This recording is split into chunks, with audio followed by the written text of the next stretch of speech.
Hey, it's Kyle here, and today I'll be reviewing the newest young adult novel in the High Republic series, Tears of the Nameless by George Mann. This is an amazing read. Absolutely loved it.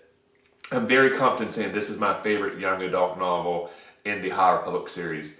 It is amazing. If you read the High Republic series and maybe you typically only read the adult novels, which I think for the most part you normally can do and not really miss a whole lot of plot, this is a young adult novel I think you'll actually need to read. This moves the plot forward a lot. It answers a lot of questions we've been waiting for to get answers for in the High Republic series. And I'm sure in the next wave of books, a lot of this info will probably be brought up again for anybody that didn't read the young adult novel. But I think you'll still miss some stuff. So not only is this book amazing, you should just want to read it because it is awesome. But like I said, if you've really been enjoying the High Republic series, this book gives us a lot of answers, a lot of events I think we've all been waiting for, and you'll, I think, regret skipping this book if you typically do not read the young adult novels. Now, if you usually read the young adult novels, definitely read this one. This is one you do not want to miss. It is absolutely amazing. I really loved everything about this book. I was actually thinking about it after I finished. It's like, is there anything I want to say? I wish they had to have done that, or I'm not sure if I'm crazy about that element. I loved it all. All the action, the plot points. There were no characters that I disliked. Occasionally, there's a lot of characters in the High Republic, and if there's several that we have focused on, there will usually be at least one. Even if I don't dislike, I might feel like, oh, that was probably the weak point of the story. I think if we could got rid of that character and focus more on the other ones, I would have loved the book even more. Did not have that in this book at all. Loved them all. This book definitely focuses on Reef, which is one of my favorite characters so far in this series. He's kind of reunited with his own master Comac, and everything between those two characters is amazing. We get some really cool moments from Ernesto Rowe, which is certainly one of my, if not my favorite character in the High Republic series. Aslan Rel, which ever since he's been introduced in the series, I've been fascinated by. We get a new villain, Sicarus, which I really enjoyed a lot. Everything in this series I loved, even the small secondary characters. Super excited we got a lot with the crew of the vessel again. Anytime we get those three individuals, I love it. They add some great comedic relief, but at the same time, they're essential parts of the character, the storyline, I should say. And you're seeing how these characters are developing as well and becoming more involved in the fight against the Nile. Love this book. Amazing action in this book, amazing character development. There are some elements in this book that have straight up horror feelings like it, which, I was actually thinking afterwards, I think some of the scariest moments in this entire series might be in this book, and it's a young adult novel. I know a lot of times, one thing I hear a lot, sometimes people talk about with Star Wars, it's like, I kind of wish they would do a little bit more Star Wars horror. And we've had books like Death Troopers and stuff before. In the High Republic series, we get elements of horror, but I think honestly this book has the most moments where I'm like, this is kind of pretty scary, intense. I'm seeing this is really well done, very entertaining, but I'm surprised they're doing this in the young adult novel. Absolutely loved it. The basic plot, and I'll try to avoid any major plot spoilers, is basically Reef has been tasked with being the Jedi who's researching the Nameless, but also the Blight, and figuring out how they're connected, what they can do to stop this. Because they realize, like the Jedi, until they figure out how to combat the Blight and the Nameless, there's nothing they can do to defeat the Nile. And he's making progress, but it's frustratingly slow, and he doesn't really feel like he's made that breakthrough yet.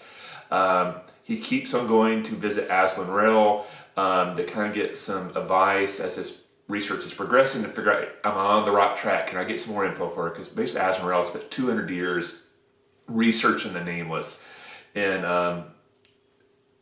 those scenes are amazing. Those are the ones definitely have a little bit of a horror feeling. It kind of has that feeling of like, here's a serial killer who's taunting the detective who has called him and something like that. Very much kind of like Silence of the Lambs or a lot of other classic horror movies.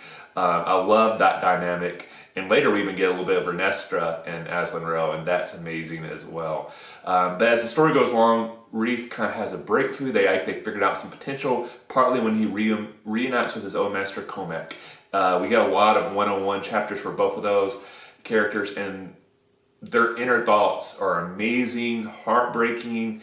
Both are kind of dealing with the imposter syndrome, and which I found very fascinating. That's one thing that Reef definitely kind of begins to understand throughout this book, that, you know, he's this young Jedi that's been thrust in this incredibly important position where he basically feels like the entire galaxy is resting on his work, and he doesn't feel like he's qualified. It's like, you know, I have to get answers from other people, not trusting his own skills and his knowledge.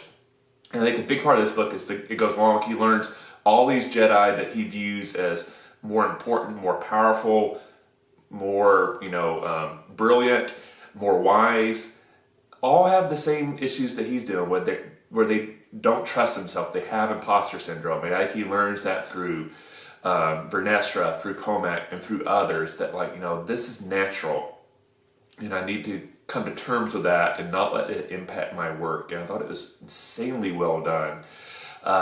Everything with the crew of the vessel and their involvement in it is amazing, where they're debating, like, how involved do we want to get in this fight? Should we just let the Jedi do it? But, you know, they're coming to the conclusion, like, if we just let the Jedi stand up to the Nile, they're not going to win. They need help from everybody, mainly because of the Nameless and how the Jedi are not able to fight them, you know, one-on-one.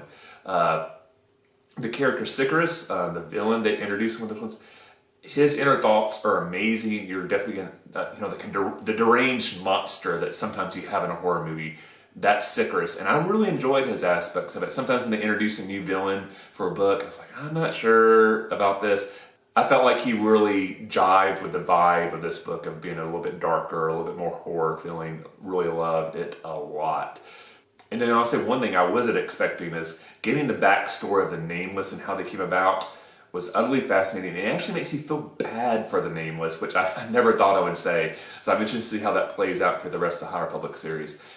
The other thing I was going to touch on, kind of going again to the horror aspects of this book has some of the most crushing deaths in this entire series, which is saying a lot because the High Republic series has some, you know, crushing, soul-destroying deaths in this series. This book might top them. A few of the moments where some of the characters die, and that's not a real big spoiler because basically every High Republic book has characters die in it, but how the deaths are handled in this book, I mean, you almost feel like you have to put down your book for a minute. Like, I need to come to grips with this death I just read about before I progress. Tears of the Nameless is amazing, but George Mann did an amazing job writing it. I would say after you read the book, read the kind of acknowledgement at the end where George Mann kind of talks about what he was going through as he was writing this book. He basically had a serious health scare, and it really colored how he was writing. And I think once you read that, you're like, I can kind of see how this book came about, dealing with what the author was doing when he was writing the book. And I think it is something, you know, like a lot of times as readers we forget. There's stuff going on in an author's personal life that really impacts how the work turns out. That a lot of times we just like, well, why did this happen in this book? And we kind of a lot of times forget, like, hey, the author's in real life as well, and something going on might have impacted how they decided to write this book.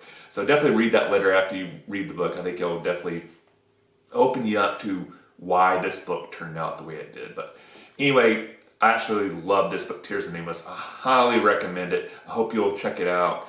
In the comment section below, let me know who is your favorite character in the High Republic series, and let me know why. Hope you enjoyed this review. If you did, hit the like button. If you have yet, please subscribe to the channel. I really appreciate the support. Thanks for watching. I'll see you the next time, and may the Force be with you.